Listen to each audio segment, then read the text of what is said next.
Bang, bang, Southern Fried Gang.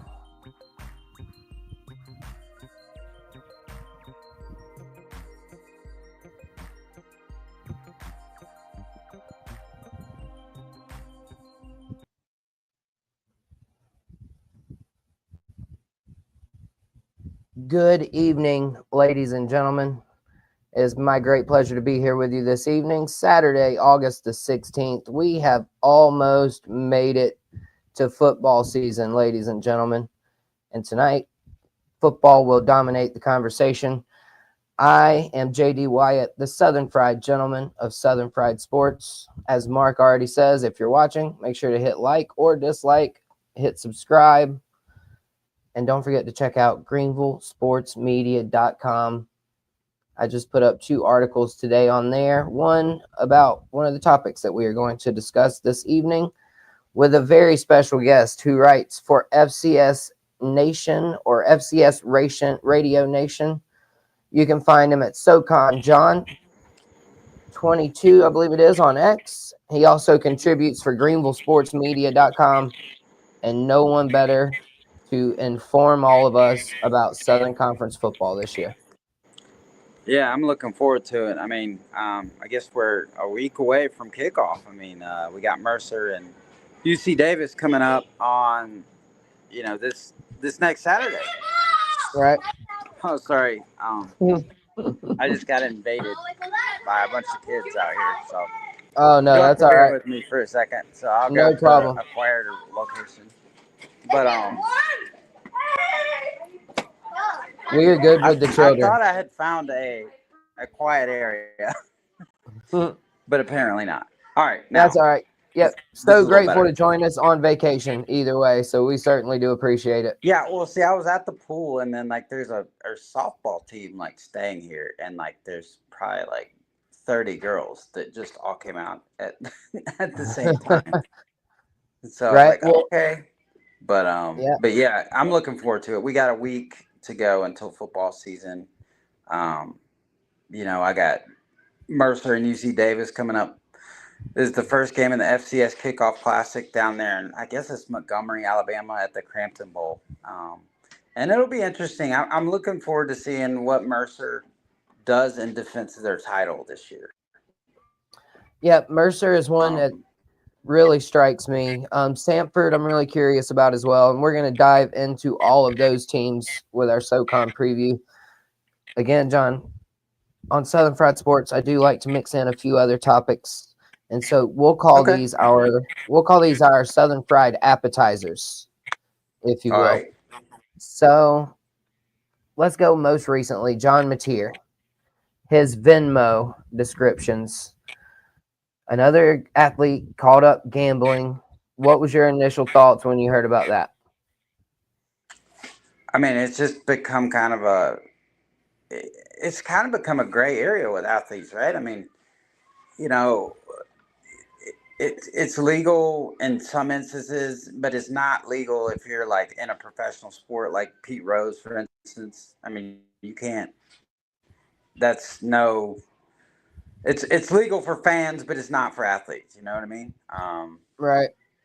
And I haven't heard much about this story, but I'm just guessing that because I've been on vacation, so I'm guessing that this is something that is becoming more and more prevalent among athletes, and I think it's kind of unfortunate because you can't really. There's no guardrails for it, and and it has become nationwide among fans and among males in particular, sort of like an addiction. So I don't think just because you're an athlete that you're immune to that kind of thing. You know what I mean? Right. There's a gambling show that comes on here on my local radio station, and for the longest time, my whole thought about this radio show was we can't gamble here in South Carolina. This radio show does nothing for me. And so I've never been one that's really gotten into gambling. And it's just wild that all these athletes, we mentioned the Chris Carter clip the other day where he says, get you a fall guy. Right. And then certainly don't do, though, what John Mateer says this was. Okay. So I'm going to ask you what your believability is on this, I guess, of a scale from 1 to 10. So Okay. John Mateer, he issued an apology. Right. I guess you can call it that. I don't, yeah, whatever this is. The allegations that I once participated in sports gambling are false.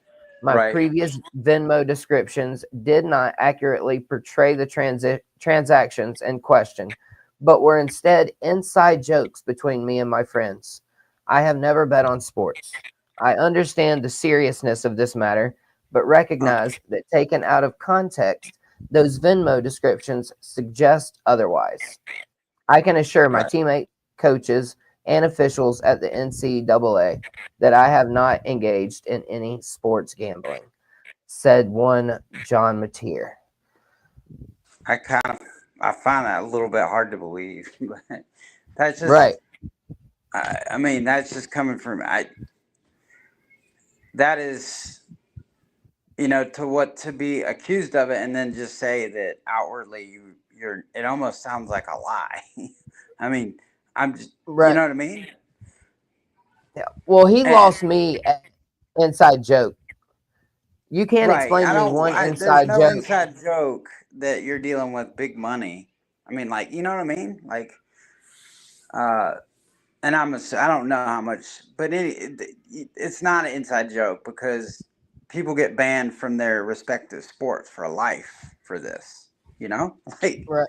it's not really an inside joke worth risking that you would do for a professional sport. I mean, that's that's why I don't. That doesn't really make a lot of sense. I guess.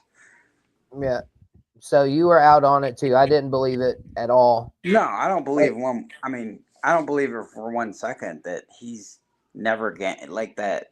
That was just an inside joke. I mean, I don't. I just don't think that's the case. yeah.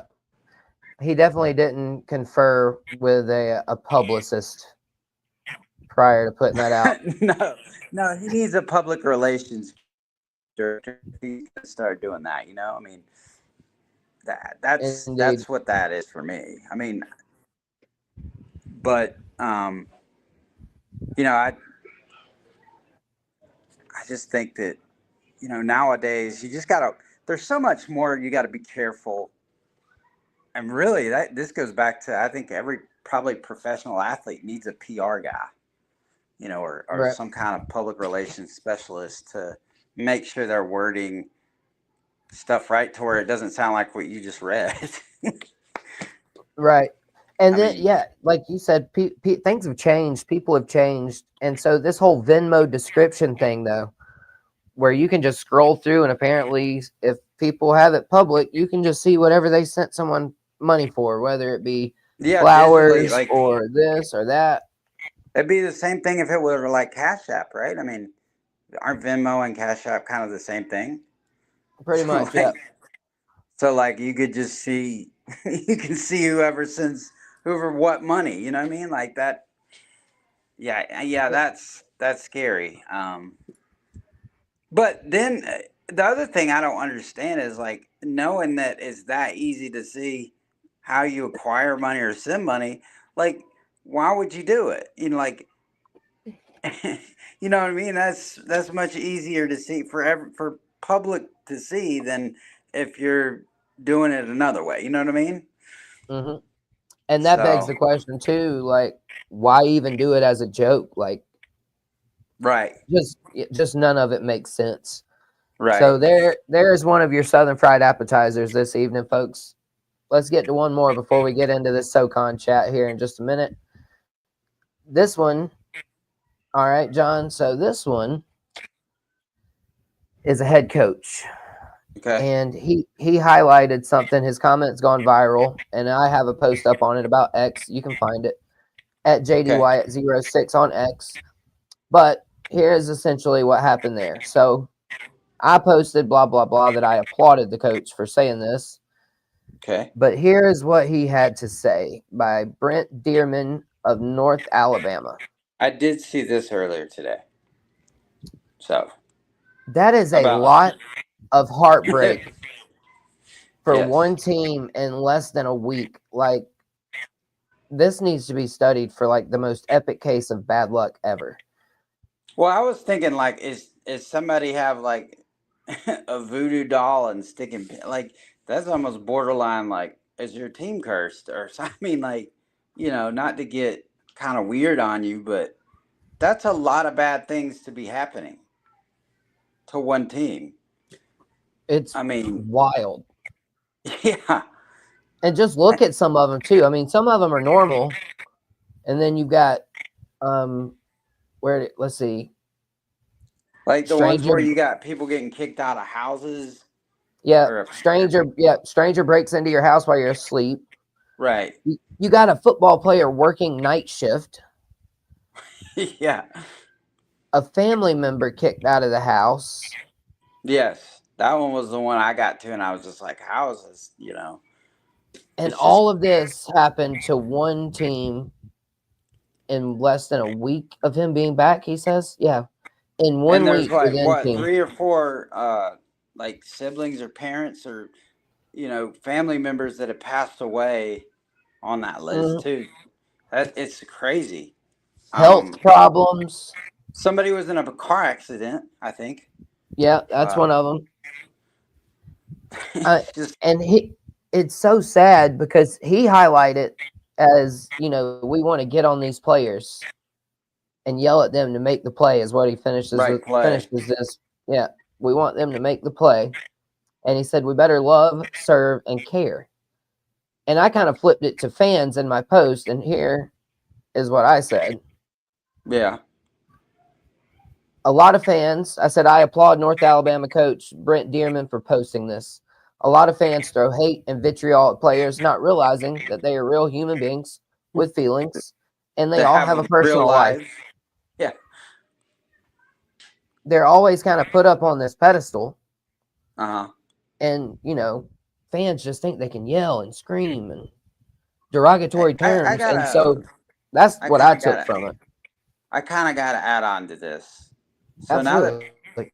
so now that players get, which I think is we're all human beings regardless of what how it's different for athletes now, but some fans are gonna their response is gonna be, well, they get paid, like they get paid millions of dollars, but that still doesn't take the human side out of being human. You know what I mean? Like, even though somebody gets paid, that doesn't make the events in their life any less tragic. You know what I mean? Hmm. And so I think that's how I would counter the fan that said, well, they get millions of dollars. Well, that doesn't make up for somebody being hurt in a car accident or, you know, and I think that's one of the callous things that I've heard about this. Um, Yeah.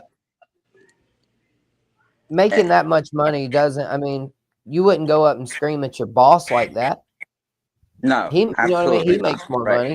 Right. So it's not like you would go and scream at him.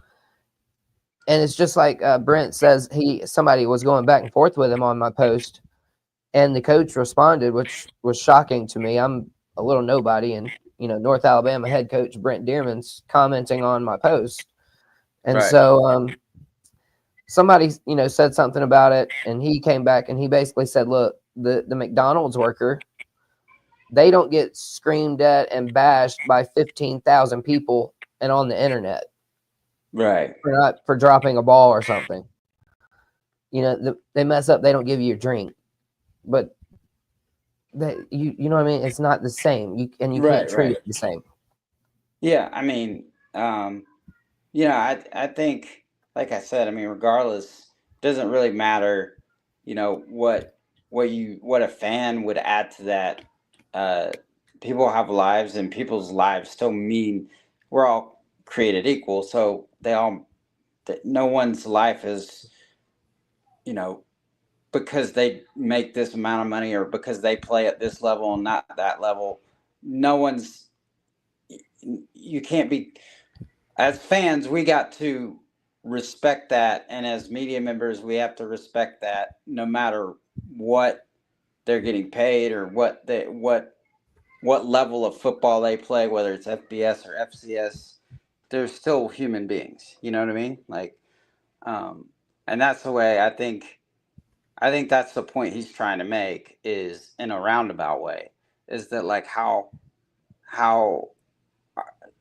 at some point college football is important only to a certain point. You know what I mean? Like Right. any college sport is it's a game. It's not life or death. Oh yeah, exactly. I'll never understand why fans think that they can say and what get away with whatever they want. Like, and I mean, now you Especially even got on social media, it's become work. But I think because we all know what they say to a student athlete now, and it's just like horrible things, and you're just like, how is this person? Do they not have a conscience, or do they like? Are they just not? Do they just not realize what they're doing? I mean, I think some of them do it for just fun. I mean, I mean, I think they like hurting people's feelings and doing it on the internet. Like it's a disease almost, and yeah, a lot of people have it. yeah. And I mean, it's just like Mike Tyson said, the internet gave a lot of people the ability to say something without getting knocked in the face. Well, and I think our first story get like if people got they do gamble, fans that legally gamble on these players, that they've got real money invested in it, so that gives them some kind of right to like bash Hmm. these guys. And that, those are two different, like, you need, first of all, that your decision to gamble on a guy that you don't know or doesn't give you the right to like bash them. You know what I mean? Like, just because you spent a lot of money and you lost a lot of money on an 18 to 22-year-old kid doesn't give you the right to just go in and like bash them on social media. I mean, that's Right. just ridiculous. Oh So, yeah. And you've got the gambling part of it and fantasy sports. yeah. I mean, think about some of the wild stories that they come up with for the last place finisher. And Oh, so, yeah. man, yeah, I got a running back and I need him to get, a certain amount of points, or I come in last place and I got to go get a tattoo.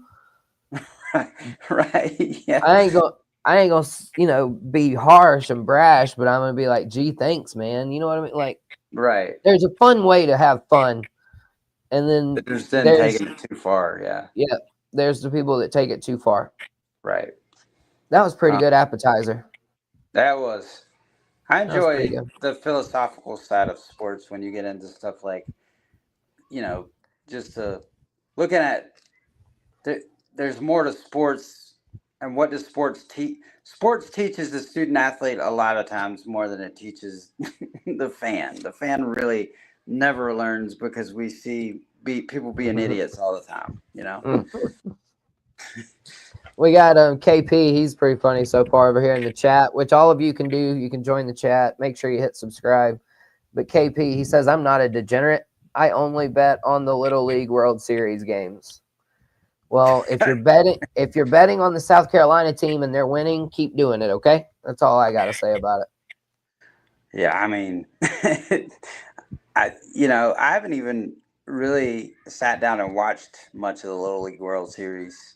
I don't even I know. I like to, but I haven't watched much. Yeah, I do know there was I one kid throwing 82 miles an hour the other day. That's the equivalent of 107 in the MLB. I stopped watching it once Danny Almonte cheated. I'm just kidding. Yeah, the 16-year-old. Yeah, yeah. But I think, nah, it's always fun. I know, like, didn't Easley, South Carolina host like so it was called like the Big League World Series, but it was like, yeah, it's high like the school kids. 18 and under, I think. Yeah, that was Yeah, pretty cool. Um, that one was cool. Yeah, so I know it was on TV for a while. yeah, it was. It was on like ESPNU or something. Yeah, yeah, it was good. That's good baseball here too. Yeah, I think it's called the Big League World Series, maybe. Yeah, I it can't was remember like, what it's called now. Of course, I do have the internet right here. I can search it really quickly. Let's see, baseball tournament in Easley. I bet you it comes up just I like think Dan Scott used to broadcast it, if I'm not mistaken. back in the Oh, I'm day. sure he did. So that funny enough, the first thing that comes up is the senior league. And yeah, I'm assuming Okay. that's what they call it now. Okay. Yeah, this because here, let me see. This is the roster. Yeah, they call it the Senior League World Series baseball tournament now. And they choose players from 13 to 16 years old. Man, you'd have to be a freaking really good 13-year-old to play on that team. Right. Man, I mean, I know one thing. I stopped playing baseball at coach's pitch because my ADD self would just like I didn't enjoy waiting to get up. It seemed like every time I was about to get up to bat, they would get the third out. So I was just like, man, this is really just frustrating to me. right? So There were a lot of kids that same way on my son's team this year. I mean, stop playing in the dirt, and I really wasn't stand up. that good either. So Right? Yeah, Trip. quit while I was ahead. He's more of a soccer guy. So it looks like I Yeah. might lose him to soccer. Well, KP said he's gonna that's pick what I ended up whoever. playing. So Oh, really? You played soccer? yeah, Nice. I could run, and I mean, I was pretty fast, and I ended up being a pretty good player. But that was like the only sport that I was ever good at. I was good at watching every other sport. So Right. Well, that's I know something else you're good at. You're really good at covering SoCon sports. Your well, I name is appreciate it. SoCon John, after all. So Yeah, we got Mark. He said, "Let's go Terriers," but he favored Western Carolina in his predictions. And then not a bad pick. KP said he's picking whoever you pick. He's picking whoever opposite of whoever you pick. So okay. Yeah, I I think guess he's picking opposite of me then. yeah, So yeah, what something like if I pick the Citadel to win the league, that. who's Mhm. he gonna pick? I guess the opposite of that would be VMI. Right? Yes. Or Furman. That's funny. True, Furman. So speaking of those SoCon teams, let's start right there with Furman. Not so good a year last year. We'll obviously be broadcasting Thank God for Football on Saturday mornings at 9 Mhm. a.m. I will be your host for that show, by the way, ladies and gentlemen. Don't forget. Shameless plug. But yeah, let's start right there with Furman. They struggled last year. Are they going to be back to being competitive this year, John? I mean, I think so. They didn't do too much of anything right last year, and they might have kicked off well. But they, I think they're going to be pretty good. I think it all will depend on. I mean, it's all cliche to say, well, it's going to depend on the offensive line and running back, but really, it is going to depend on that for Furman because I think they rushed for 89.8 yards per game last year, which is the lowest in school history, and Oof. like they've never rushed, I don't think, for below 100 yards per game in a season ever in their history. So that's going to be that's going to be something to watch, particularly like the running back position, because both of Mayan Hicks and Grant Robinson, they both transferred out in the cycle, the two different transfer portal cycles, and Hmm. so they'll have a new running back this year. Gavin Hall will be one of the guys that kind of to watch, and then Jaquan Smith is another guy that was hurt actually against the Citadel in 2023, and he spent, I think it was a compound fracture of his leg. So he spent like the entire 2024 season rehabbing.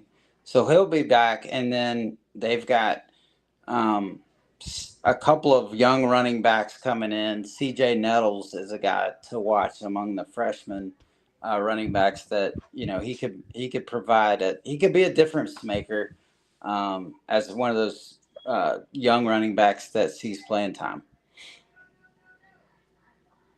Beautiful. So KP, he says, as far as he's concerned, Furman struggling last year. I think they were what, 2-9? 3 3-8. 3-8. Uh-huh. Rough year last year. KP said as far as he's concerned, that was a great year for Furman. I'm sure there's a lot of people in the Southern Conference who feel that way. Well, I mean, when you've won 15 Southern Conference titles, it's not like, you've never won one. So it makes sense to where it's like there's not many outside Clemson fans, teams in the ACC that really like Clemson, right? I mean, they've won what, like 18 or 17 or 19 ACC titles, and dominated it lately. Right, and so no one's won more ACC championships than they have. So I can't imagine that Clemson has too many fans outside of their own fans, which is the way it should be, right? I mean, you shouldn't have that's one thing I've never.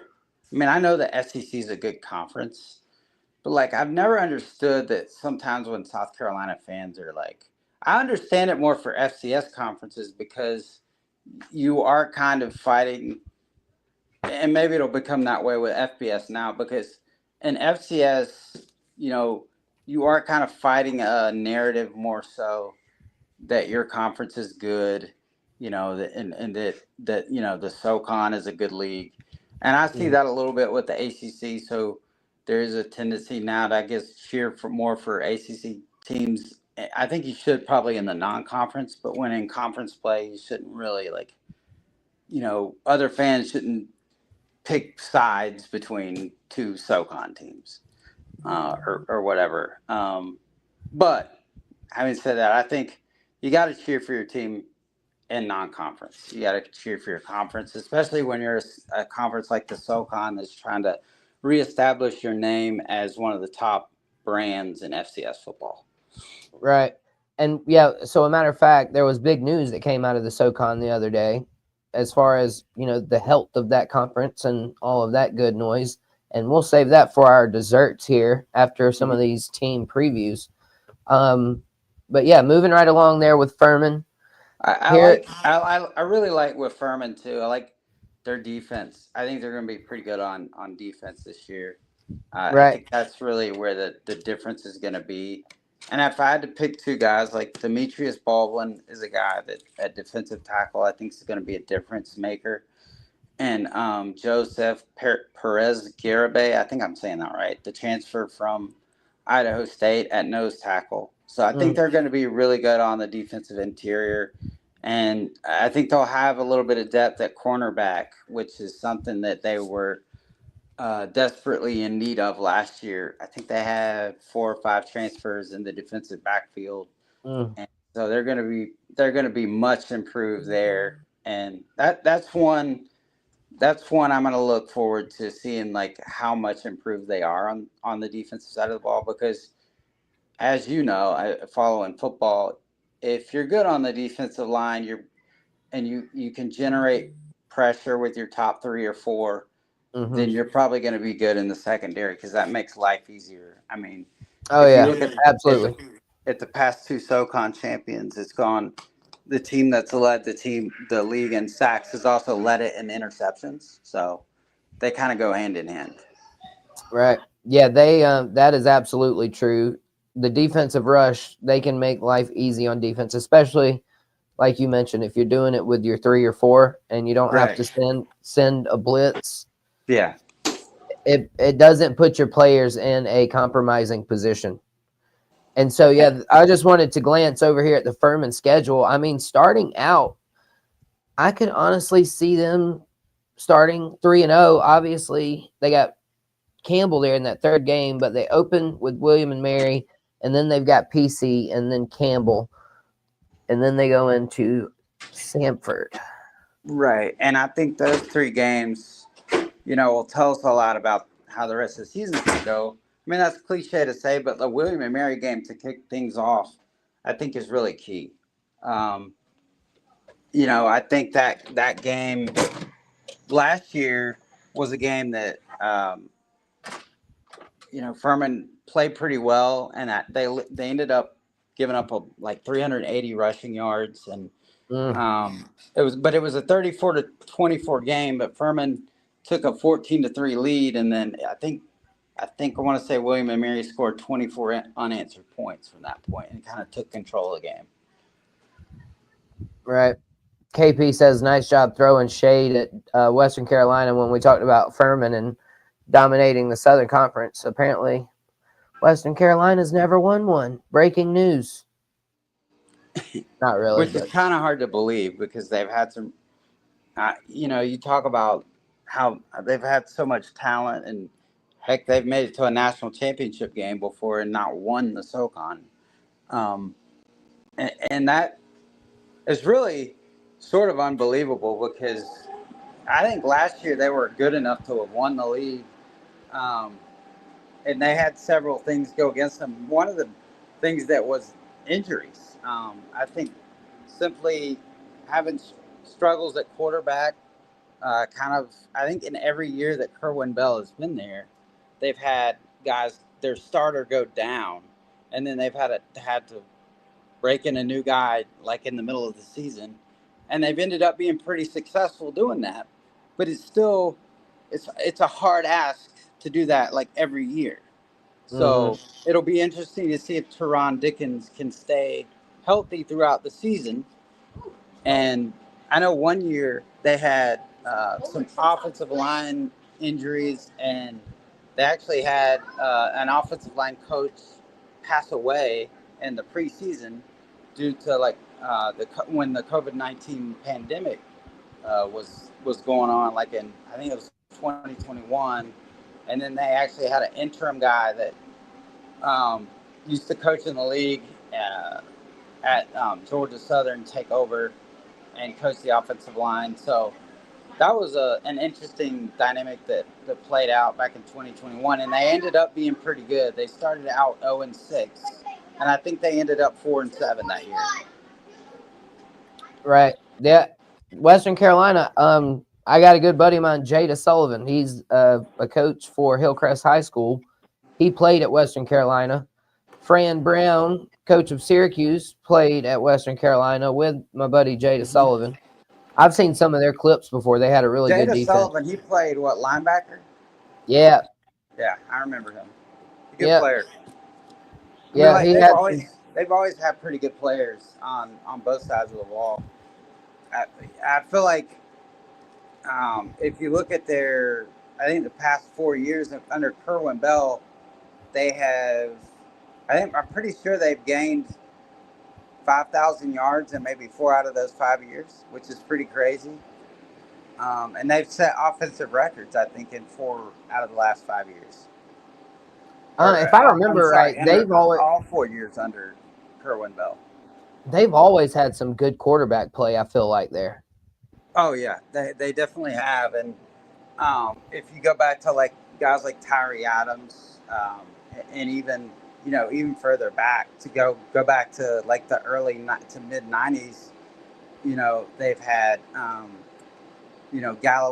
Lonnie Galloway was a good quarterback, and they've had several transfers like David Rivers from University of Virginia in the early 2000s, and then they've and then I think a guy named Chad Green who was from Tennessee in the late 90s. So they've always had good quarterback play, going back even 2 or 3 decades, and so I feel like that's a position that they've navigated pretty well over the years. And so it's been whether they can stop the run. If you look back at their defensive history, in seasons where I think they've led the Southern Conference twice in their history in total defense. And I believe the last time they led it was 2005, and the other time was 1998. That's a long time. And so when you joined the league in 1976, and those are the 2 years that you led the league, and I think in 98 they had winning records in both of those years, but neither of those years did they make the playoffs. Wow. And speaking of quarterbacks, though, at Hillcrest High School, I'm pretty sure he played quarterback at Western Carolina too, did he not? Right. Yeah. And yeah. he was another guy that had trouble staying healthy, but he actually originally went to South Carolina Mm-hmm. and was a backup for, I guess, was it Phil Petty? Who was the quarterback then? Phil Yeah, Petty, it would have maybe? been. Yeah, I think Phil Petty was right. So, yeah, and he's a, he was a really good quarterback, but he just couldn't stay healthy. Right. Yep, he's done some great work with high school football here at Hillcrest. They've been deep in the playoffs. Um, but just back to the whole Western Carolina thing, they have good quarterback play. A lot of their players go on to be coaches and pretty good Well, ones. did they had a quarterback from, was it Greer one time? Is it Justin Clark, maybe? Or one, I'm trying to think of where. It That seems name like they had sounds familiar. a quarterback from Greer High School, but I'm not sure. Anyway, Right. but Mark. what's that? Oh no, I was sorry. You can go ahead. I was just gonna read a comment here real quick. Mark, it's about Western Carolina football, I believe. If Teron stays healthy, he will be SoCon Player of the Year. He thinks. Oh yeah, I Is think. that I mean, I think so. I mean, I think it's funny because Kerwin Bell's offense. If you got a dual threat guy, he's gonna put up big numbers.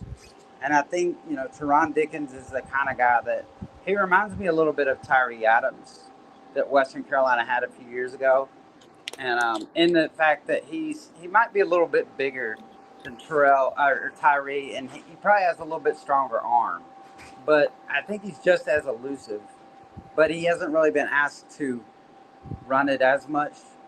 I mm-hmm, think you'll see that a little bit more this year, and if the more successful he is running the football, and he's gonna obviously that's gonna open things up for him as a passer. But being from that part of Florida, he is an elite passer, and he just happened to come from an area. I think he's from Dade County, which is near Miami or right.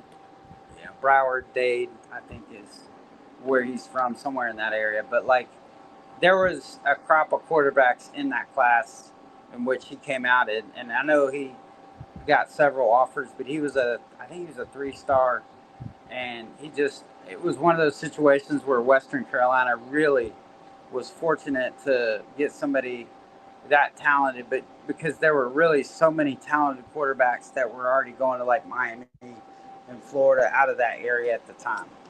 right.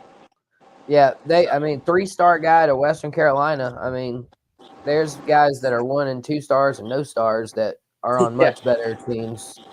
And right, so right, for him to be a 3-star and go to Western, yeah, that's a pretty big deal. That's a huge recruiting win. yeah, oh That yeah. boy, that boy must love the mountains. Well, and it all goes back to like Kerwin Bell has tremendous ties to like high school football.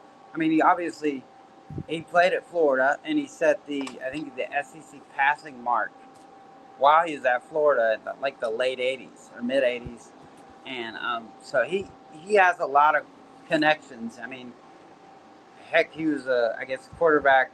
He was the first real passing quarterback for in that era for Florida, and he preceded the guys under Steve Spurrier that would go on to real greatness as with Florida, not only personally individually, but as a program.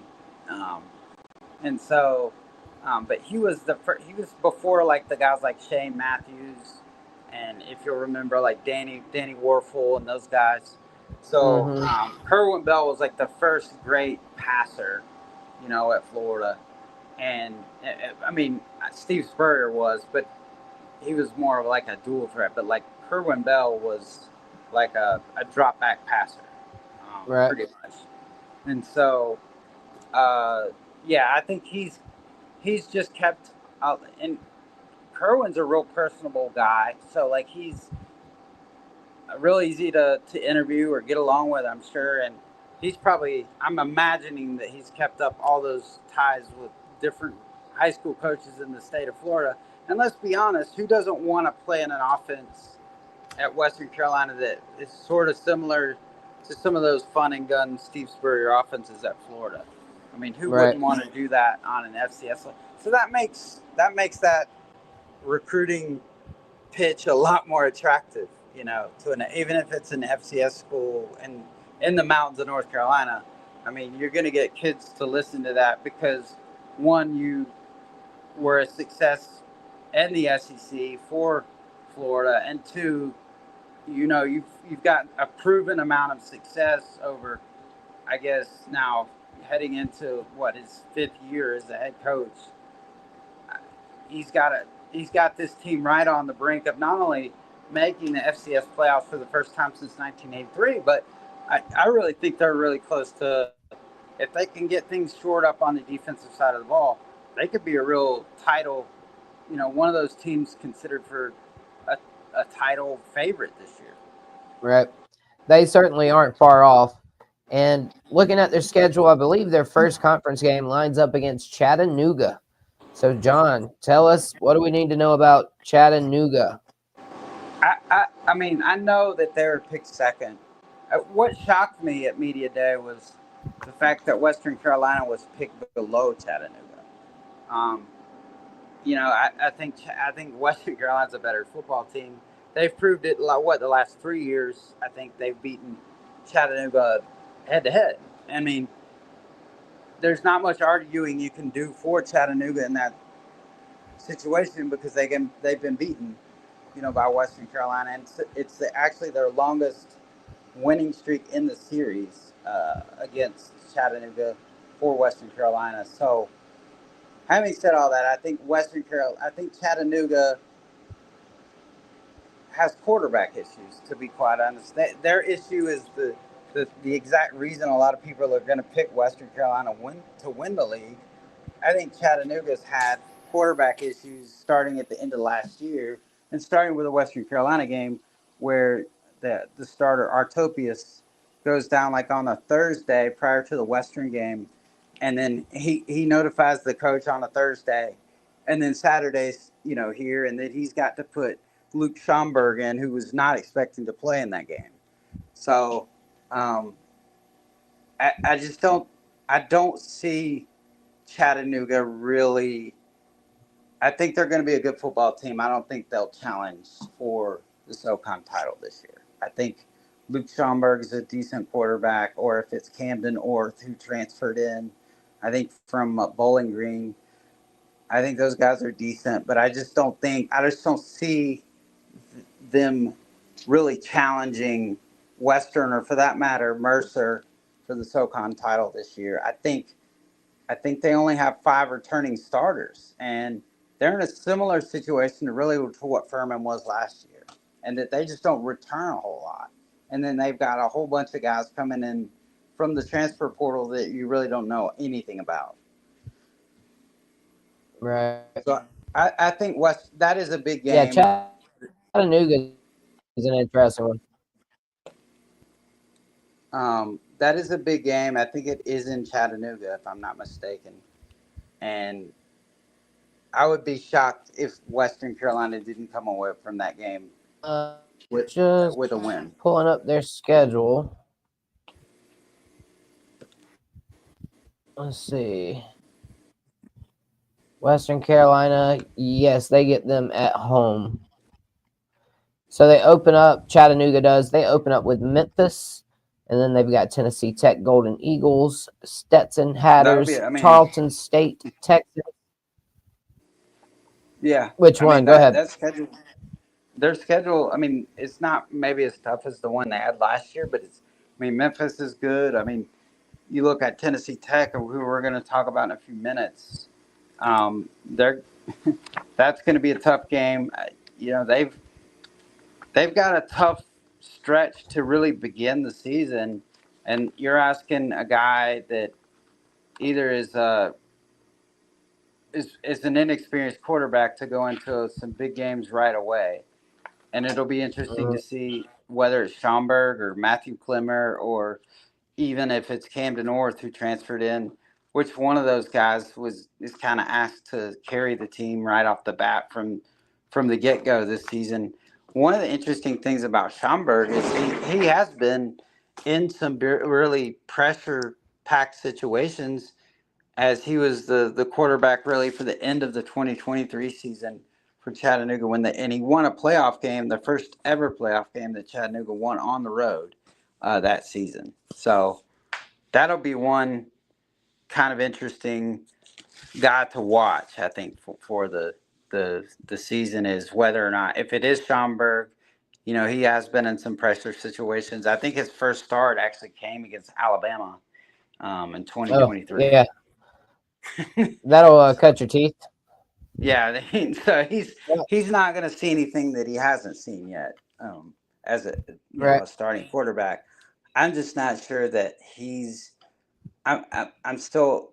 I think he's decent. I'm just not sure that he's got the it factor yet.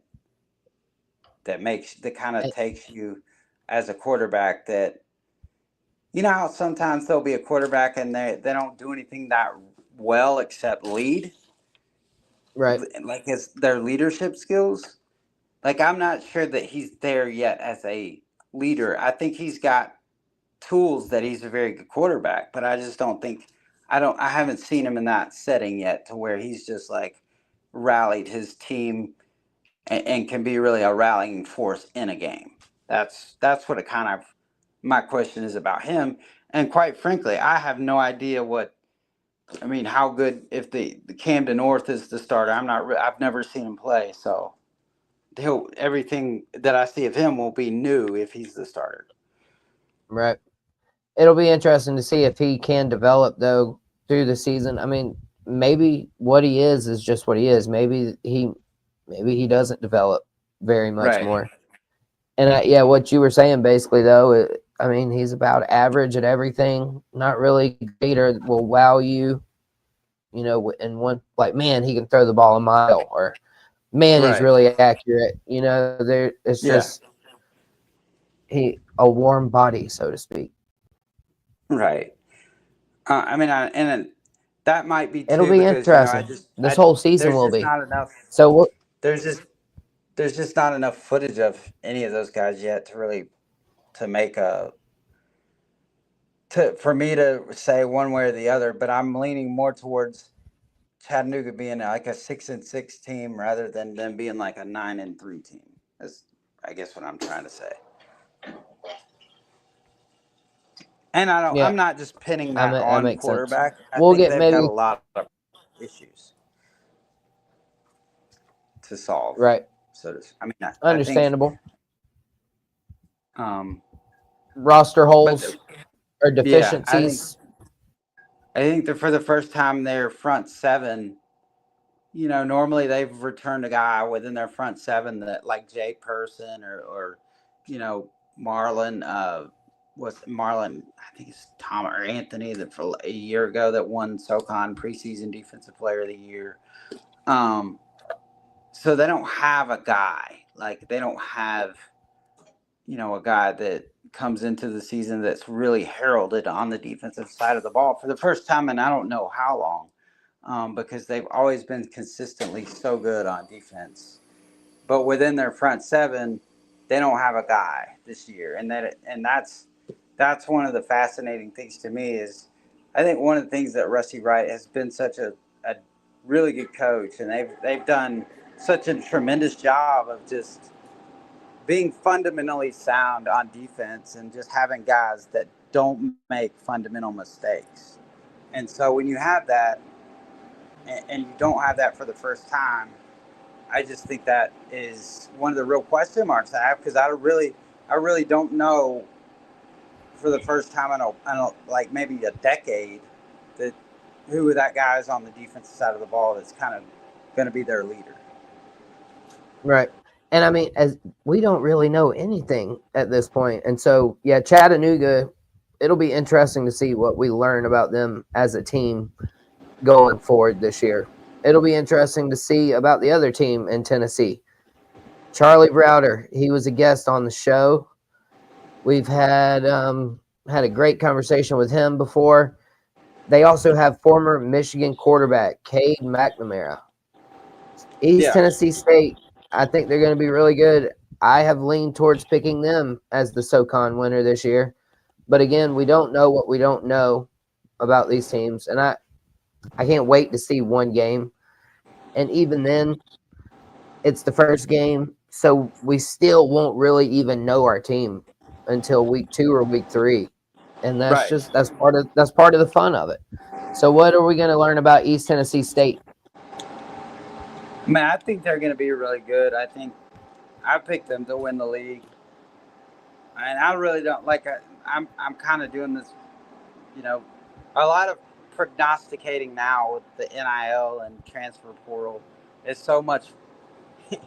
You're just doing it on blind faith, but you got to consider that Cade McNamara is not just a guy that just was a walk on at Michigan, or this is a dude like he was a guy in Michigan, and he's a name that Mm, casual football fans know. I mean, he's not like just some guy that showed up from Michigan that may have thrown a pass or two on the scout team. Like he played, he beat Ohio State. Like he knows what he's doing. So I mean, you got to figure some of that like leadership, what we were talking about earlier, what we didn't know about Schomburg.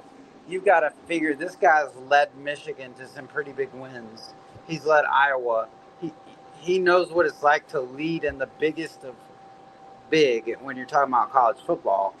So, I, mostly logically, you're going to think, me or you are going to think, well, he comes to East Tennessee State. He should know. I mean, I'm not saying it won't be difficult to come in and lead, but he should be prepared for it. You know what I mean? Like, this is not a situation to where it should take him by surprise at all. And I almost think guys that when Ingle Martin came to Furman 20 years ago, he was the guy that had led Florida. But that can also backfire in the fact that you try to, because you come from a bigger level, you try to force things as a passer. You try to do too much, and that can also, you can also end up suffering on that end of it.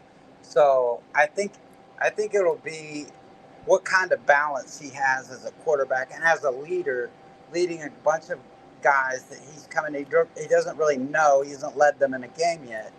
What'll be interesting to see is how he leads and how he avoids coming into a situation to where you've got veterans and you want to lead, but you don't want to step on anyone's toes at the same time. You don't want to you don't want to upset the culture at ETSU, but at the same time you have been in big situations, so you do have the floor to kind of be a leader in a lot of situations to where a guy might come in from that's a really good quarterback from another FCS or even a group of five school.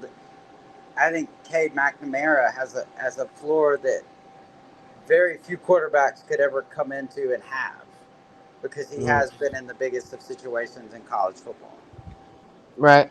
And yeah, as Mark even points out, he played at Michigan and Iowa. Right, So right, he's played in all these big stadiums. East Tennessee State, though, I mean, it seems they have an MO of using the transfer portal. Charlie Browder, he played at Tennessee and UCF. He had followed Coach Josh Heupel around a little bit. right. Mm-hmm. And I mean, now we've got Cade McNamara. He's been at Michigan, Iowa, now East Tennessee State. And they're not lacking much experience. I mean, some of these guys probably transferred because they weren't getting playing time, Right. but they've gotten plenty of reps. They've been in these stadiums, they've been through game day experiences, whether or not they saw the field. So they've Right. had those experiences. So going back and playing it in smaller schools, smaller stadiums, Mm-hmm. I really like East Tennessee State this year. I'm high on them. I could be slam wrong. Who knows? I could be too. I mean, it's. I mean, it's like. I mean, who of us really knows? I mean, we're just banking on the fact that these guys have played at a high level, and you would assume that they've been not only played at a high level but been successful at winning games at a high level, and so that I think the real question mark is not quarterback for me, obviously at ETSU, but more like the offensive line where they lose 4 or 5 starters. But you do have, I believe it's Ashton Flynn who comes in from Murray State, and it's going to be the starting center. He's going to be asked to lead kind of the new starting contingent up front for those guys.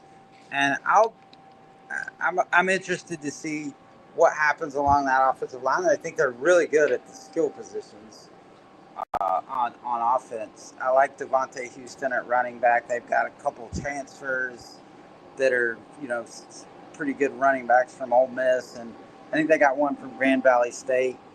Um, so I think they're going to be pretty good at running back. At wide receiver, I think Hakeem Meggett's really good. They've got several guys that I think Xavier Guyardetz is another guy that he's kind of you can put him in the slot and do a lot of different things because of his speed. And he's also a great punt returner. And in the kicking game, he's going to be, with his speed, he's going to be a threat. And it seems like ETSU always has one of those guys that in the return game that can affect the game.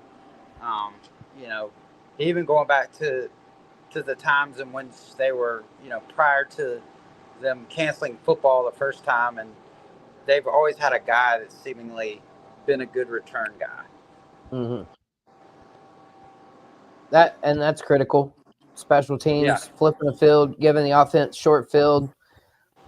I just can't wait to see some of the football, man. Yeah, I'm getting hyped up just thinking about it as we're sitting here talking about some of these players and teams. Is there anything else you got on East Tennessee State? And if not, we'll move on to Mercer after that.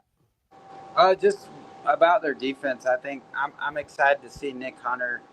He's a all-conference, outside linebacker, kind of hybrid defensive end type player. You can move him around in a lot of different areas, and I think one of the areas that Chad Stagg, as a defensive coordinator, was a great hire, I think, by Coach Healy coming into it. I think he's done a great job at everywhere he's been at moving that guy around and really getting pressure on the quarterback. It's like a bandit or, a stand-up defensive end, or just putting him in a lot of situations to where that he takes the most athletic guy on the defense and really makes him wreak havoc on opposing passers. And we saw that a couple of years ago when he was at Furman. I think it was 2018, and Adrian Hope led the SoCon in sacks. I think he had 17 or something, and some crazy number in the regular season. So, and he's done, like, that wasn't just an experiment he did at Furman, but he's been successful at Charleston Southern prior to that, and in Coastal Carolina, with different aggressive blitz packages he's been able to use. So I'm really thrilled to see ETSU make that hire, and I think they're going to be exceptional on defense this year. And like we said already, defense will win you games, championships, playoff games, and defense pass rush. And even if you do it creatively with blitz, you can still do it with 4 or only 5 people. 5's not that bad. Right. But when you can do it creatively, you can really wreak havoc on a quarterback. That's where you start getting your fumbles, your turnovers, and your big negative plays. Yeah, and I guess that brings me to the next team, I guess Mercer. And we talked about, just how dominant they were on defense last year. And they've had a lot of those guys, Braden Manley. I think he's gone to Georgia Tech now. But Andrew Zock is kind of like the next man up. He was the best freshman, defensive guy in the SoCon last year, and a candidate for several different national awards. The Jerry Rice Award being one of them that's given to the best freshman in FCS. And he's a guy that really, I thought they would have trouble keeping, but just because he had such a good first year, Andrew Zock is a guy that I think is going to just carry his game to a different level, even this year. But they're a team that, I think they'll be good on defense, even though they lost a lot of guys. Offensively, they actually return, I think, 3 starters on the offensive line. They lose one of their starters at quarterback, and Whit Neubauer, who transferred to Oklahoma. But DJ Smith is back, and he started the first 5 games of the year, and so he's got a comfortability with the offense, and he's sort of more of a dual threat, similar to maybe like a Teron Dickens for Western Carolina. He's not quite the passer though, but he might be a little bit better runner than say Dickens is, and so that's one area that Mercer really thrived at last year was running the football, and they've got a transfer in Octavius Eisen from Charleston Southern, who's going to come in and really try to fill some pretty large shoes that were left by Dwayne McGee, who was the SoCon Offensive Player of the Year as the running back last year, and I think he was a guy that rushed I think for over 6,000 yards in his career at both Lenoir-Rhyne and at Mercer. So that's going to be a really tall order, but I think Eisen is a really good running back, and I'll be and he's really not the only guy. They got some changeup guys really with Tyrell Cord, and I believe CJ Miller is back, and so they've got several options at running back in it outside of just Eisen. But I think Eisen will be the guy that kind of gets the bulk of the carries next year for Mercer, or this year for Mercer. And then I think they're pretty set at wide receiver with Braden Smith back, and I think he's going to have a really big year. Even though they lost some really good receivers like Kellen Parsons, I think they've got some weapons. I don't know how to pronounce this guy's name, but Adajay Dabbs, I believe his name is. I guess that's right. How's it spelled? I'm not looking at a. Oh, okay. I'll have to look and see if I can find it real quick. I think it's Adajay Dabbs, but he's a really good. He's kind of their big play threat. And I'm not really sure if I could be butchering his first name, but we always attempt him. I always attempt him. No, like Carolina Panthers, they got Uman Mielen. Golly, the only reason I know that is because someone else spelled it out the way that it should have been, like pronounced. Yeah, I'm trying to find it right now. But I think it's Adajay Dabbs. I think it's right. But anyway, he's a good he really kind of came on like down the stretch last year. He had a really good game against Furman, and then in the playoffs he kind of piggybacked off that performance against Furman and then played really well in the playoffs. So they've got 2 really good receivers in Dabbs and Smith, who I think are gonna really just have big seasons. I think the real question might be whether or not how well DJ Smith throws the deep ball, because I'm pretty sure those guys are going to be able to get themselves open. Right. Yeah, I'm trying to find his name now on the roster. There it is. Adjatay Dabbs is his name. So Adjatay.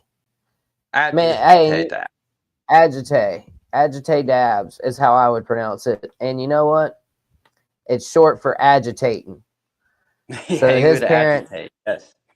Yeah, agitate. Good. Yes. He probably does agitate opposing defensive coordinators and opposing defensive backs. So we'll have to find out if that pronunciation is correct. I'll have to clip that video and we'll see if we can't get a ruling. Agitate. But yeah, I mean, it'll be really interesting to see Mercer this year. And I think the SoCon too, it's a lot of the same style teams for the most part.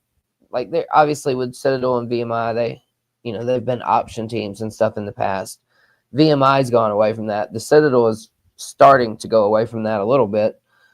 But for the most part, they for most part an option, but you can't do so many different things that you used to be able to do because of the rule changes, which I kind of think that takes away from teams like the Citadel, VMI, even Furman to an extent, to where you can do, and Wofford, of course, that you can do certain things in the option game that you can't do now because of the rule changes. And it kind of takes away, it kind of makes everybody run a a little bit of a pro style offense. Right. Almost everyone runs of some version of a pro style or NFL offense to an extent nowadays. Yeah, you've got to. Yeah. Say for example, you get down 21 points in the second quarter. It's still a long way to go, but you got to be able to cut loose with the ball. You Right. can't just run the option. But the whole thing with the SoCon is they want to run the ball and they want to beat you with really solid defense. Like that is the MO. Right. It's a Right. tough, hard nosed conference, right? And that brings us, And I think. Yeah, go ahead. We'll finish up with Go ahead. Mercer. No, go ahead. We'll finish up No, with I was Mercer just here. gonna say that. Yeah, we can finish up. I was just gonna Oh say yeah, no, you're fine. that I think the SoCon, like you ask so much of the quarterback, because I think they ask in the league, you ask your quarterback traditionally, even non-option offenses in the league have asked their quarterbacks to do a lot with their legs, and traditionally that gets quarterbacks usually don't make it through a season. The more they're asked to do that, if that makes sense, Right. because of Yeah. injuries.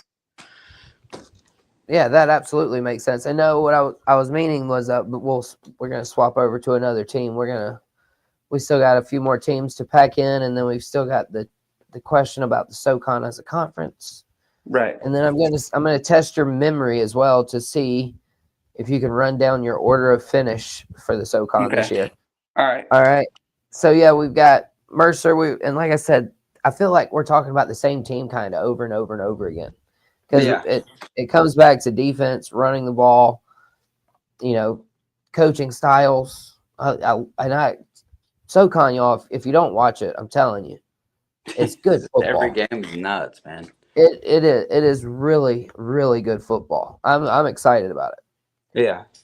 And so that'll bring us to the defending champion, Sanford Bulldogs, correct? Well, they're actually Mercer was the defending Mercer, champion. that's right. Mercer was defending. So Sanford I always get those would have confused won for it. some reason. So Sanford won it in 2022. Is that? Yeah, they won it in 2022, and they had 11 wins that season, and they've really struggled to kind of get back to that form. I think they went 6-5, maybe in 2023, and then last year was sort of a weird season for them, because I think they had ranked wins over Chattanooga on the road, and then they beat Mercer. They were the only team that beat Mercer in the conference last year, and it wasn't just a win. I mean, they kind of blew them out, right? It was 55-33. So that's interesting. Mercer won a lot of. I mean, Sanford won a lot of sort of games maybe they shouldn't have won, and then there's sort of some bizarre scores in there too, like The inexplicable losses. Right, and you're just like, how did they lose to West Georgia to open the year, and West Georgia's first Division I game as a program. So, and then there's like the Alabama State game in there where the score was like 9-3 or something. I don't know. But it was like, how do you watch? Like, that's so un-Sanford. Like, if you know anything about their offense over the years and how explosive they've been in FCS football as far as passing, and just how it's sort of a little bit similar to Western Carolina under Kerwin Bell, how they've been able to put up numbers, especially as a passing offense under Chris Hatcher, really since he took over about 11 years ago. And so they've been really good, as far as just offensively. And last year they fell well below the standard they've set, basically for a decade's worth under Hatcher prior to that.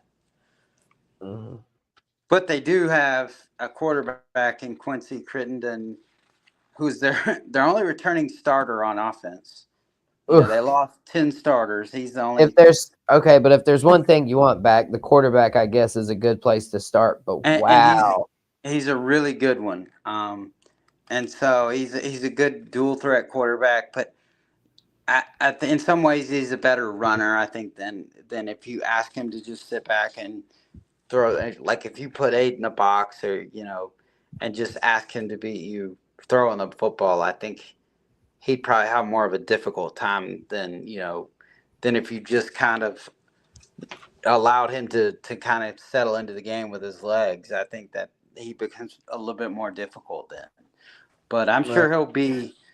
I mean, I'm sure he'll be a much improved passer this year, and I think he's at this level in the FCS, especially in the SoCon, to have an experienced guy back in such a chaotic time in college football is huge. And so I think his experience, not only in regular season games, but this is a guy like we talked about Schomburg having won games at Chattanooga in the playoffs. Crittenden's a guy that's also won playoff games uh, down the stretch a few years ago when Michael Hires was injured. So he's got big game experience, and I think that coming into a season, even if you just only have one guy back on the offense, if he's got big game experience in the most important position on the field, then that's huge. Absolutely. Yeah, if there's like I said, if there's one play, one thing you want back, it's going to be your quarterback. My goodness, losing all or losing 10 out of 11 starters on offense. My goodness. How about defense? They going to be okay on that side of the ball? I mean, yeah, they did lose a really good linebacker, so they're they'll be pretty good on defense, though. I think Jaden Mosley is a guy that was that linebacker that returns this year, and he was kind of the catalyst in that win over Mercer last year, and a guy that I believe Sanford helped the Sanford defense force 5 turnovers in that game.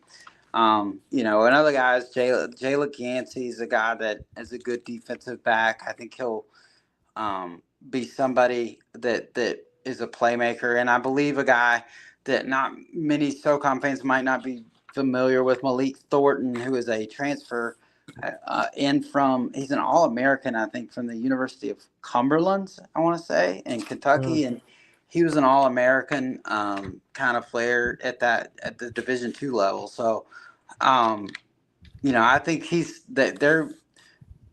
they might be one of the surprises in the SoCon this year, but really, Sanford, in years where they've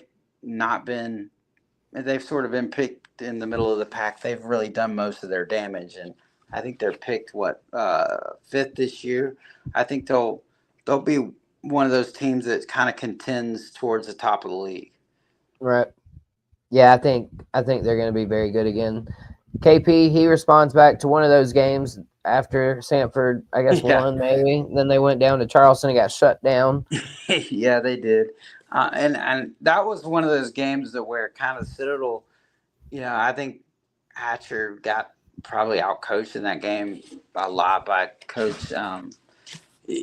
I I think that where they got outcoached was Mo really for the Citadel kind of just forced them to throw the ball, and I Hmm. think that's one of the areas that you to beat Sanford you kind of have to force him to beat you throwing the ball, and I think one of the areas that the Citadel was really strong at last year is they had good defensive backs, and so Dominic Poole and guys like that we're always going to be able to kind of they were mature veteran guys that they were going to be able to dictate things, and that made life difficult. And I don't really, from what I saw that game, I don't think Samford really generated any sort of rushing yards, or I think they may have had if they got to 200 yards of offense. I'd be shocked in that game. I don't have the stats, but that was a game that really the Citadel dominated on the defensive side of the ball. Right. And then he also said Sanford's always been really good when they had a top three FCS quarterback, but who wouldn't be? True statement there, KP. Yeah. Mark, he says, and we'll go rapid style here on these last few, but I want, just highlight some players and give your total breakdown of the team. And we'll start right here with Mark. Sanford took that L in Spartanburg last year to the Wofford Terriers as well. What do you got on the Wofford Terriers this year, SoCon John? I mean, Wofford's. They're an interesting team. I think every year under Coach Watson, they've had a pretty good defense, top 25 to top 50 FCS defense. I think the really question for them has been quarterback. They've not had a really good when they've had really good quarterback play. It's been Amari Odom, but Amari Odom's had trouble staying healthy. Last year he was out for a number of games, and then that Samford game was actually the one he came back in after Mm. having a knee injury against I believe it was Mercer or a shoulder injury. I couldn't remember, one of the two, but it kept him out for a number, I think 4 or 5 games, and I believe it required surgery if I'm not mistaken. But he came back against Samford, played. I don't believe he started the game, but he finished it, and he ended up passing for over 200 yards and kind of leading Wofford to that win over Samford. But I think that was a game that snapped like a 10-game winning streak for Samford in the series, or 11 games. So Mm. it was the first time in a long time that Wofford had beaten Samford, and that was a big win for them. And they've got several transfers um, competing for that job this year. And one guy, from Northwestern State, I believe, and another guy from Gannon University, Whitaker, I believe. He's kind of the guy that they think might be the starter. But no one's really separated themselves yet in that quarterback battle. So Mm. again, I think what hurts Wofford is they lose one of their biggest offensive weapons from last year, and Ryan Ingram, who, since Wofford doesn't have a graduate school, he Mm. transferred in conference to Chattanooga, so he's going to Oh be wow. Chattanooga's running back this year. And Wofford, I think if they don't struggle, I think they're going to struggle maybe offensively, especially early, but I think they've got a good enough defense that'll keep them in games. I'm not sure how where they'll end up on the wins and loss total, but I actually had them towards the lower bottom tier of the SoCon this year. But that's because you just simply don't know much about their offense or their quarterback situation. Right. And yeah, Wofford, they're one of those teams. They're exercising the portal. Mark here, Yeah. he says they did well in the portal and a solid recruiting class. JT from Northwestern State looks really good. Elijah Anderson will be decent at running back, Mark says. Mark, he will be covering some Wofford stuff for us Mm-hmm. for Greenville Sports Media this year. So he's in the know a little bit about Wofford as well. Mm-hmm. And that whole running back transferring though in conference, I Yeah. know that I know this wouldn't work in the SEC or the ACC or in the big conferences, but there should be a rule you can't transfer There to actually a is to one. a conference foe. There actually is one that you have to sit out a year if you transfer in conference, but that's if you're not a graduate. So, like, since Ryan Ingram's a graduate, he can play right away. But like Wow. if he was a sophomore or a junior, he'd have to sit out a year. Okay. So Well, I'm happy to know that there is that rule in place though.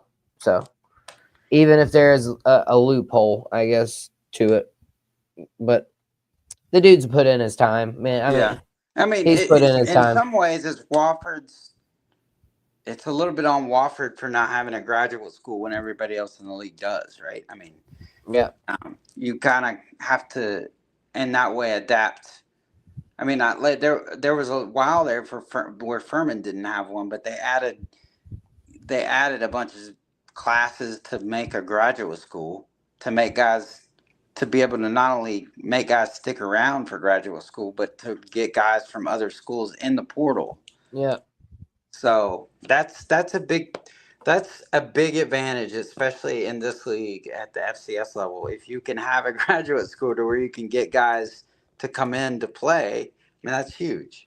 Oh yeah, I would be looking for every senior running back that's like third or fourth string on really good football teams Yeah, and recruiting the you know what out of them. right, Come to my graduate school and not only that, come get some playing time. correct. And I'll tell you, it's a lot easier to win games at the Yeah, FCS level. I mean, it's still hard, don't get me wrong, but for the players, I mean, I would eat that up, especially if I've been sitting for years. Mm-hmm. You know, just putting in my work on a SEC team or something like that. I would want to go finish it off with some playing time. Right. So Oh, I no think that would doubt, be no doubt. And outstanding like, idea. and you can have really the kind of the for the play from a player's perspective, you can have the finish to a career that you want to have and get the playing time that you kind of want to have. Yeah. KP says that Wofford. He said that Wofford team quit against the Citadel. Hooper and I saw it personally from the sideline, of course, Mm-hmm. referencing you, sir, Hooper, Yeah. Socon John Hooper. And then Mark says, look out for CJ, I'm going to say Combs at CJ DB. Coombs, is it Coombs? Combs, Combs. I think, yeah, he's good. He's a defensive back. Had a he's a preseason, I think, first team all conference selection. Good Mm, player. I think that, yeah, and, yeah. Kevin, going back to what Kevin was talking about, is like, last year in Charleston or in Spartanburg, we did go to that game, and it was funny because I believe Wofford got ahead 14-3 in that game, and there was a mm, block punt that Wofford returned for a touchdown. But it seemed like once the Citadel made some adjustments, and Coach uh, Mo Drayton made those adjustments. It seemed like that. I don't know if I would call it that Wofford really quit, but like the game, like it was like the way they schemed it up so much, it was almost seemed that way, and right, Wofford really couldn't do anything offensively. And then I think what I saw is not so much Wofford quitting. I saw the Citadel gain confidence, more and more confidence as the game went along, and once the third and fourth quarter got rolled around, they were just kind of you know throwing caution to the wind. They were blitzing, getting after the guy. I mean, Amari Odom had no idea where the Citadel was coming from on their blitzes by the time we were midway through the fourth quarter in that game. And it really rendered him, even when the Citadel couldn't necessarily get a hit on him, it hurried his throws to where he was throwing low, and it was really ineffective, through the latter portions of the game. right. And again, we got Mark over here. He says he'll be in Charleston covering Wofford versus the Citadel. He said he's pretty excited for it because KP corrected him and said it's the Citadel, Mark. And Mark says, sorry, KP, I was typing on my phone and typed it too fast. My fault. And I Got a laughed little at that. rivalry playing I out thought that right was here. funny. Yeah, I'm sure KP was mostly joking. That's good fun, though, in my opinion. So, speaking of the Citadel, let's go ahead, rotate right into them. You mentioned them a few times there. Coach Mo Drayton, Maurice Drayton. Seems like he's got a really good defense down there for the Citadel. Are they going to be in a very annoying team for a lot of these SoCon teams to play this year? I think they will Yeah, I be. think so. I mean, I think they've got one thing, they got momentum. They rushed for like 250 yards against Clemson, I Mm-hmm. think, last year, and they they they were a top 20, I think, maybe top 30 rushing team in the FCS last year. And they really started to gain some confidence as the season wore on. They've got a transfer from Air Force coming in, Quentin Hayes at quarterback, and he was actually, I think he started 10 games or played in 10 games and was 4-2 as a starter for Air Force. And he's going to be a difference maker, kind of a dual threat guy that you've been used to seeing kind of the Citadel have in the past that has been successful. I think he's going to come in and be a big difference for that offense. That they return a lot of guys. I think they return 4 or 5 up front. Mike Bartolucci, who's the center, is the all conference guy, and he's probably going to be contending for the Jacobs Blocking Award, which is the top award given to the best offensive lineman in the SoCon. So I think offensively, I really like where they're going with who they've brought in, and you know I just think the defensive side of the ball, they do lose linebacker. I think it was Thomas Wyatt. They lost to graduation, but even at that, they've got some talent returning. Even though they lose a couple guys to the transfer portal and then to graduation, I think they're still going to be pretty good on defense. Um, so I think I look for them to challenge not only to be they're my dark horse pick in the SoCon this year. I was just coming Really? out. Yeah, they're a team that I think is going to be, like you said, annoying to play against, and I think they're going to be a team that if they continue to gain momentum and confidence, and they can carry that over to the start of this season, I think they'll be a dangerous team by the time league play gets here. And we're going to find out a lot about them right off the bat. I mean, they play North Dakota State to Mm-hmm. start the season, and I'm going to tell you right now, I'm in Charleston, and I went out and tried to you know, like I said, 2 days ago when I got here, just like kick the ball around or whatever, soccer ball. It's hot, man. It like if you're Mm-hmm. not prepared for it, it is hot, and it's a different heat. I mean, this is a heat you wear, and so not only that, I mean, it's rained down here for like the last every day for like the last 2 weeks or something or 3 weeks. Yeah. So I mean, I don't know. There's a lot of different elements, not to mention the fact that the Citadel's got a new quarterback that you don't have a lot of film on. That, I mean, I'm not saying that it would be that the Citadel's going to win this game or anything, but it won't shock me if it's close in the third and fourth quarter, just like it was last year at ETSU. Right. Oh, I think their style of football puts them in a prime position to be in every game, so to speak. Right, They're not going to get blown out very often. I mean that's literally how they beat the Gamecocks in 2015. They right. lingered and lingered and lingered, and then bam, you get it down to the end of the game, and you don't know what's going to happen. You have no idea, and that's how And they these also upsets happen. they and James Platt, they have one of the best punters in the country, and that you don't know how big that is, but if you can flip the field on a team like North Dakota State that'll be breaking in a new quarterback of their own this year, like it's weird to say this, but if the game's close early and both teams are playing close to the vest, if you can flip the field with your punter and as good as the Citadel was playing last year on the defensive side of the ball. If you can get them into some different situations to where they have to drive the length of the field, I think that Hmm. puts pressure on North Dakota State early, and it's pressure.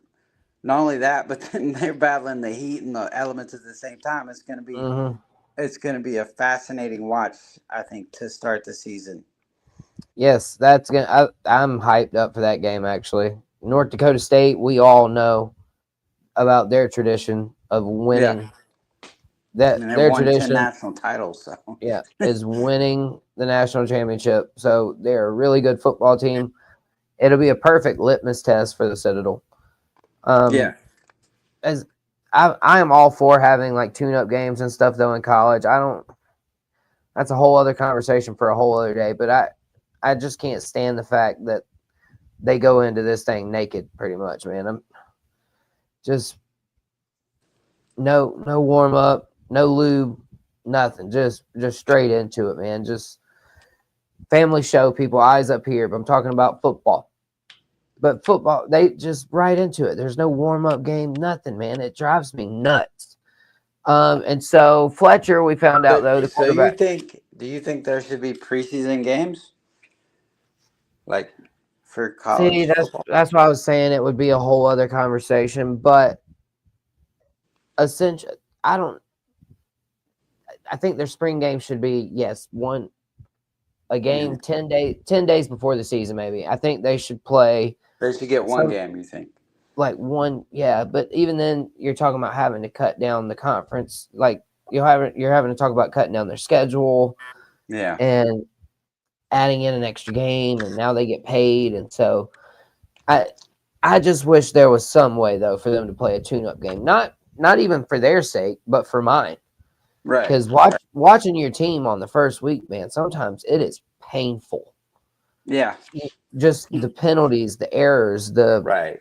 no. It's like what have y'all been doing at practice? Like, have Yeah.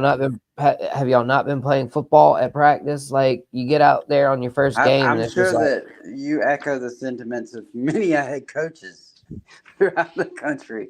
It's right, like, what do we do for a month? You know, like, but but yeah, I think that one's a fascinating. I think it's fascinating that they play North Dakota State, and then right after that, they go to Samford for the first Southern Conference game of the season. So, mm-hmm, I mean, that's not going to be an easy game, but it's one that the Citadel, handled pretty easily in Charleston last year.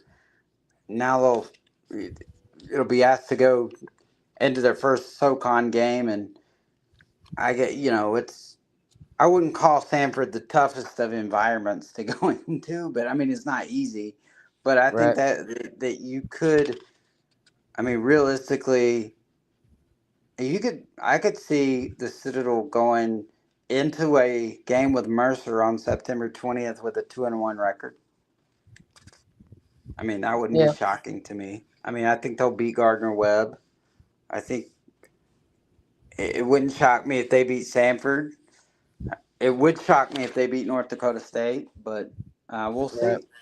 I think if they go into that Mercer game 2-1 and has Mercer coming to Charleston, that would be a fascinating game. The defending mm-hmm, champions, because if you saw that Mercer Citadel game last year, I mean the Citadel didn't play bad down in Macon. I think they lost that game 38-21, if I'm not mistaken. But it was a game.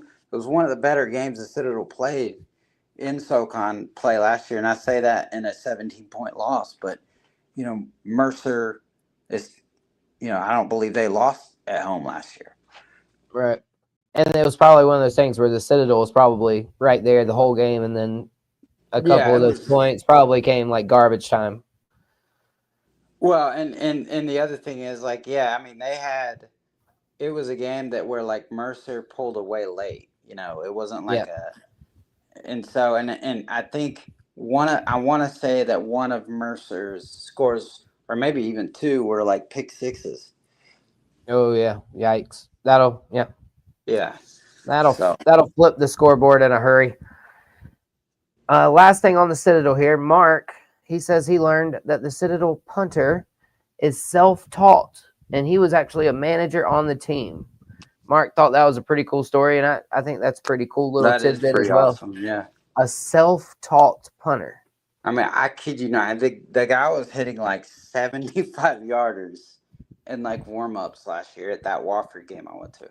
Like Really? he could kill it. Yeah. I That's want to say crazy. that I want to say he had a background in soccer, but I'm not sure. But I'm pretty sure Right. that's right. Could be the same guy. So everybody keep your eye out for the Citadel punter this year. The dude James is a Platt stud. name. James Flack. Platt. Platt. Okay. Platte. Yeah. Platt. Hmm. Yep. I Keep an think eye that's out for Platt. yeah. And so let's quickly. I think VMI is the last team we haven't mentioned. The Keydets. I saw something about their logo going around that was viral earlier, and people were calling it like a Somebody Confederate said it was like kangaroo.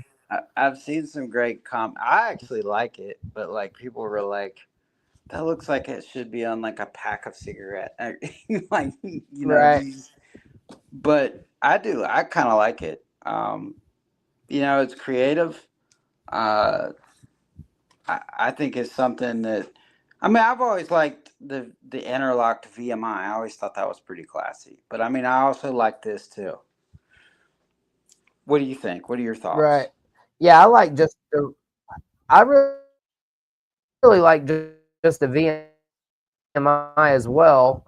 And Yeah, so, yeah, currently I am trying to it's find it's like a said kangaroo. logo. Well, it's But like a yeah, I mean, like I said, one of the comments I saw, Confederate kangaroo is what somebody called it that I saw. yeah. I mean Confederate that is in kangaroo. essence. Yeah, it isn't. It is a kangaroo. If you've ever seen their mascot, it's like a kangaroo with boxing gloves on. which is kind of a cool Yeah. touch. But kangaroos will box you, obviously. Oh But yeah, yeah, absolutely. but it's kind of like a mean. To me, it looks a little bit like, and I know it's a kangaroo. It looks a little bit like the. For some reason, it reminds me of the Campbell camel. I don't know why, but it does. Right. Um, Oh yeah, yeah, for sure. Me too. I could see that.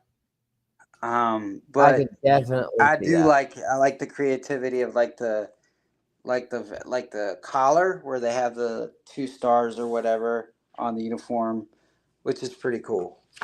Um, Right. so I mean, I think And it's so I finally found it. Let's see if I can get it up there.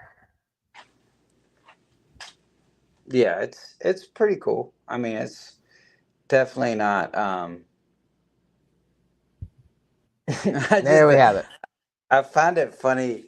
One thing I find a little bit funny is like if you're imagining a kangaroo, and I know they do get pretty ornery or so upset Hmm.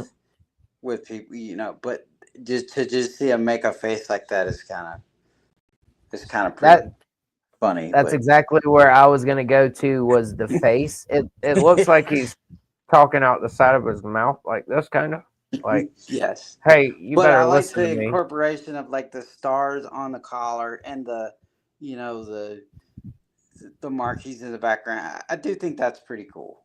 I mean, Right.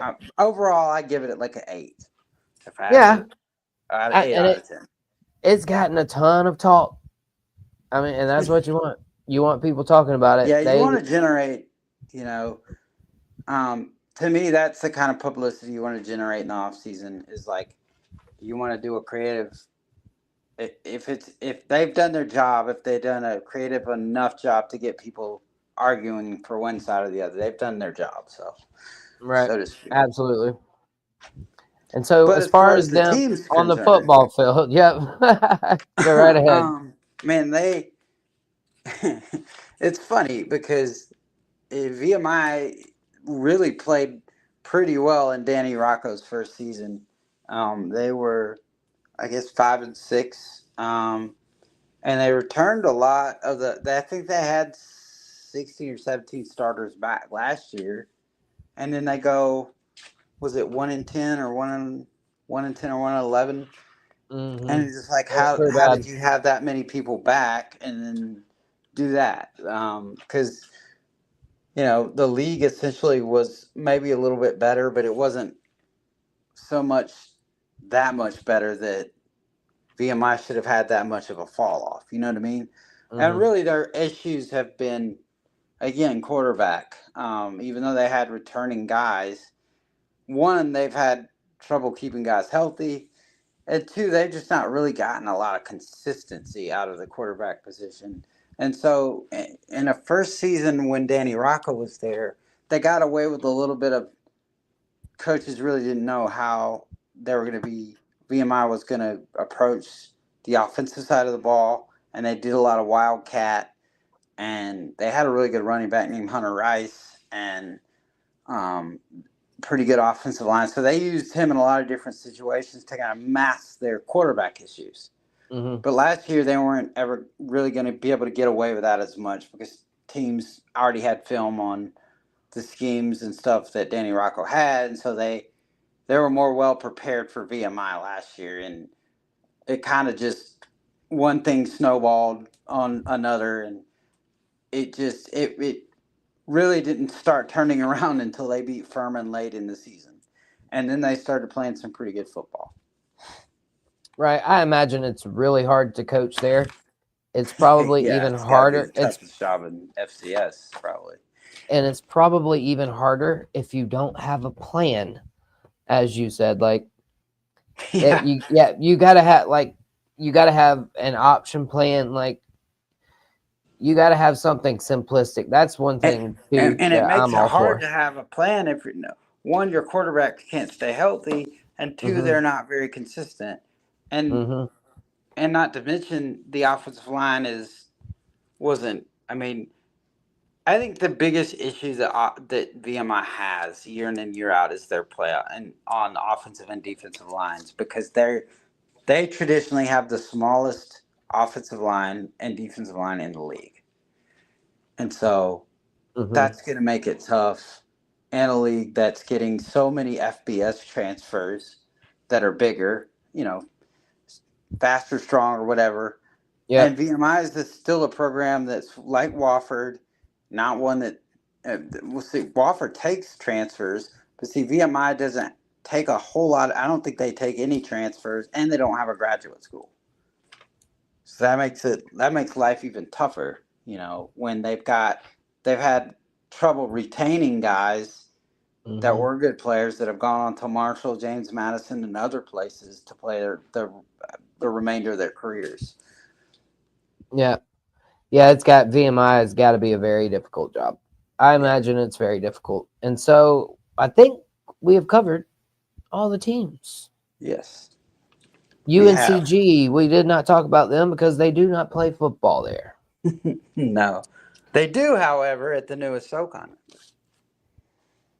At what? The Oh yeah, newest the newest SoCon SoCon. members. Yes, they do. And so that's a perfect segue, John. Thank you very much. This is going to be our Southern Fried dessert for the evening. Your banana pudding or cheesecake or whatever you want for dessert, you can have that while we tell you about the SoCon growing, adding Tennessee Tech. They just had to even it out, man. They didn't want South Carolina having the most schools in the SoCon. And so No, they now had to. Tennessee, yeah, they tied us up with 3 teams. Mm-hmm. Yeah, you've got. So I mean, like now you've got your Moon Pie and RC Cola, right? Just kidding. Right? Yeah. Ooh, that's So two good things I haven't had in a long time. right. I mean that is just like every time I think of Tennessee for some reason, I do think of like moon pies because they're so amazing. I don't know, they're good. Right. Anyway, that's a different story. But Mm. I think that Tennessee Tech, it is an addition to the league. It's right on the outskirts of Nashville. I think Cookeville is not too far to Nashville. And also, you get a program that's really starting to hit its stride as an FCS program, which I found out doing some research earlier prior to the season that Tennessee Tech has won 11 titles in their history, which is Hmm. second most in the Ohio Valley Conference. And then, but this is the first year they've been picked to win the league since 1978. Wow. So, little football trivia for you on Tennessee Tech. So they had a Um, lot of success, but it was way early on. right. It was like so the 1950s was like their golden era of football. Like, and Right. it's part of the 1970s, and then they went like for a long period and didn't win anything. And like, I think it was like in the early 2000s, maybe 2001, they won it, and then 2011 was their first FCS playoff appearance, and Watson Brown was their head coach, the former UAB Blazers head coach. Hmm. For all you UAB Blazers fans out there. Hmm. But yeah, like Tennessee Tech but they're a program that this year is, I think, ranked number 22 or 21 in the preseason poll. And they've got a big game early. We talked about it briefly against Chattanooga early on in the season. And that'll really be a litmus test for Chattanooga. It'd also be interesting to give kind of a little bit of a preview of what Tennessee Tech will bring as a SoCon member. And we already saw Tennessee Tech last year. They knocked off Samford, I think it was 27-7 late, maybe in the year. Hmm. And that was the year that Tennessee Tech last year tied for I believe the OVC title or Big OVC Big South title. And they were among, I think, 4 teams to tie for it. So I think they've got a lot of positives going in the direction for football. Trey Lamb, who was the East Tennessee State quarterback or coach last year, was the Hmm. quarterback at Tennessee Tech, and I believe he left as that school's all-time leading passer, if I'm not mistaken. Right. So a little more. Tennessee Tech, I think it's a positive ad. Obviously, brings things to the SoCon. I think What it does this? adds more for football than it does maybe for basketball. All right, women's Right. basketball adds a lot because they're a really good women's basketball program, but Right. men's basketball not so much. Oh, I bet they might dominate the SoCon in women's basketball for sure. They That's might, yeah, they might. They're that's pretty highly good. likely. What do you think Them this and says about? Chattanooga will be good rivalry in women's basketball. What'd you say? Right. I was going to say, what do you think this says about the overall health of the SoCon? Is there somebody that might be on their way out the door, or are they looking to add more? Because a lot of people I pointed out think. there was a balance to the SoCon, and now they kind of feel like it's been thrown out of whack. Well, I mean, you gotta add now for football because as much as we'd like to play round robin SoCon football, it's costing the SoCon playoff bids quite honestly. I mean, because even if you look at declining leagues like the CAA, they're still getting more bids to the FCS playoffs because they have 14 teams or whatever. And so, Mm-hmm. like, you've got to have, unfortunately, you've got to add now to make the playoffs because there's in these leagues they're not playing everybody, so they're structuring the league schedules at the beginning of the season where the best teams don't play each other, so they have more possibilities to get wins, to get more teams in the playoffs. Is basically what's happening. Right. Well, and And so, the sooner you get ranked, also the harder it is for you to fall. Just right, like the preseason rankings. Like if you start out number 8, you're yeah, most likely, unless you really screw up, you're not going to drop out of the top 25. right, exactly. Unless you just really, I mean, and if you play a pretty tough schedule, you're not going to the more ranked teams you play within your own league.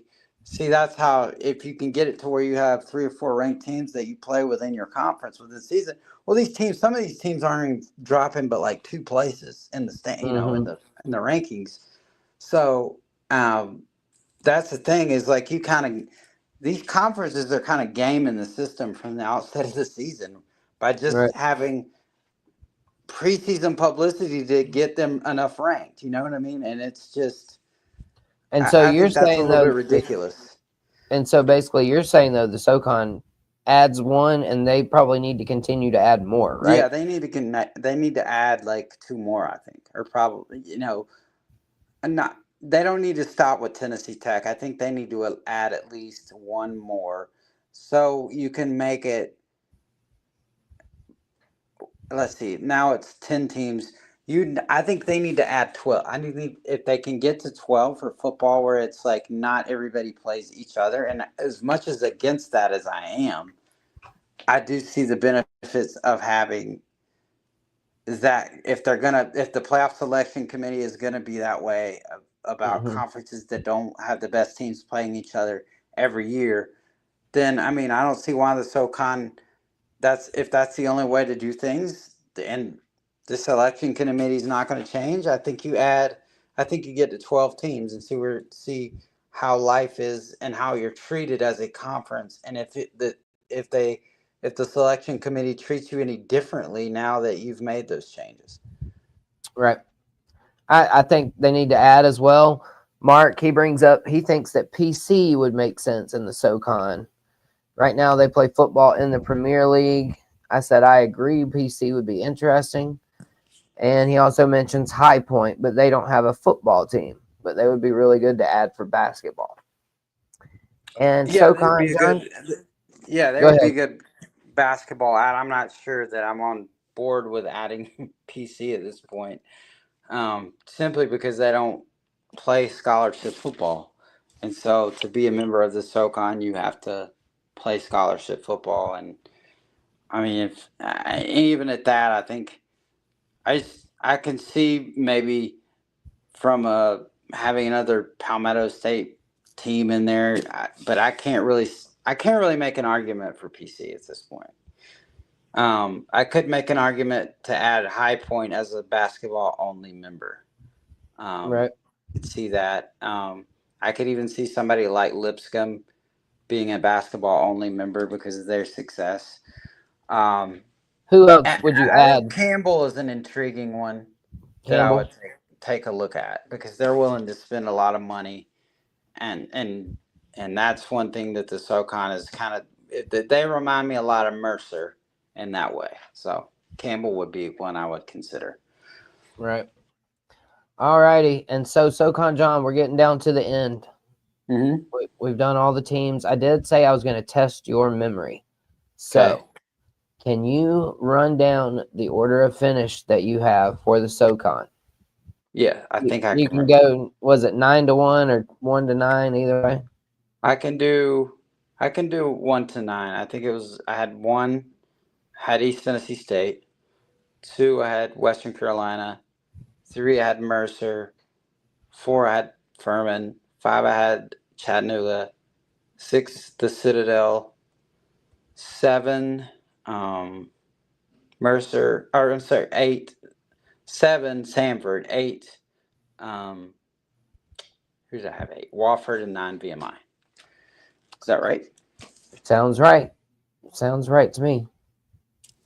Because I know I VMI, changed it. Wofford, and Sanford, man. Ooh.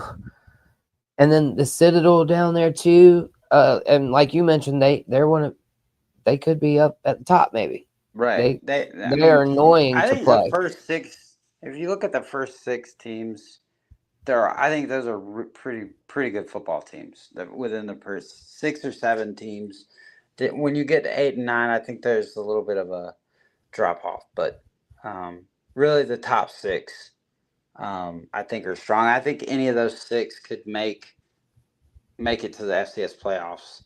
Probably 4 or 5 of those teams could realistically win it. Right. For sure. I agree. A lot of those teams, like I said, SoCon football is going to be really good this year. And so, with all of that said, ladies and gentlemen, I appreciate SoCon John joining me on vacation. We're going to let him get back to vacationing. I am going to play a little music. I'm going to tell you that Austin Dillon won the NASCAR race at Richmond.